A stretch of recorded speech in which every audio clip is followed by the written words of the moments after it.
Salt.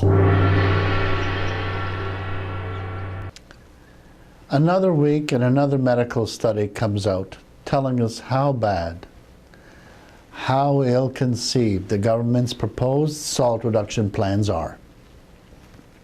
This latest study, just published in JAMA, the Journal of the American Medical Association, involved a group of 29,000 people and the most accurate determination of sodium consumption.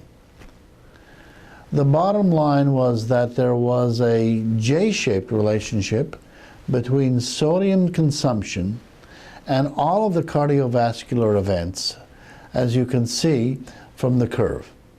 The optimum level of consumption turned out to be between 4 and 6 grams of sodium, the equivalent of about 10 to 15 grams of salt. Once you consume below that, your risk of cardiovascular death, stroke, myocardial infarction, and hospitalization for congestive heart failure increased considerably. But hang on a minute. The government wants us to go down to between 1.5 and 2.3 grams of sodium, the equivalent to between 4 and 6 grams of salt. That's well into the danger zone. As it is, Americans are eating at the very low end of the safe scale, even a bit below it. And the government wants us to go down even more? What are they trying to do to us? In the past year, we have seen a raft of peer-reviewed medical publications consistently showing the negative impacts of the low government recommendations on salt consumption. There was the paper out of Harvard Medical School which described how low salt diets brought on insulin resistance in healthy people within as short as 7 days. We saw the medical publications out of Australia showing how low salt diets increase the risk of mortality of people with type 1 diabetes, and this paper was followed by another clinical paper showing how low salt diets also contribute to increased mortality in people with type 2 diabetes. We saw the other paper out of Harvard demonstrating that our rates of hypertension have risen considerably while salt consumption has remained completely flat during the last 50 years.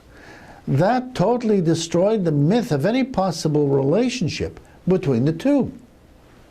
In fact, the whole salt deception began to unravel. Papers in highly respected journals referred to the salt myth as a phantom, while others described it as salacious and the largest delusion in the history of public health. The evidence continued to pile up. A major article in the Journal of the American Medical Association showed that low salt intakes resulted in much higher rates of mortality, confirming a string of earlier publications. A very recent publication in the American Journal of Hypertension not only showed how little salt reduction helped, but more importantly, it described in quantitative terms the long list of risks that it increased. No wonder people on low salt diets, the levels that the government is recommending, die in greater numbers than those on regular salt diets. These are not some trumped up figures from computer models that the government likes to use to promote their salt reduction agenda. These are actual studies with real people. Even the Scientific American asked the government to end the war on salt. But they haven't. The FDA is going ahead full stream with the salt reduction agenda, no matter what the scientific and medical evidence says. You have a chance to be heard before it's too late.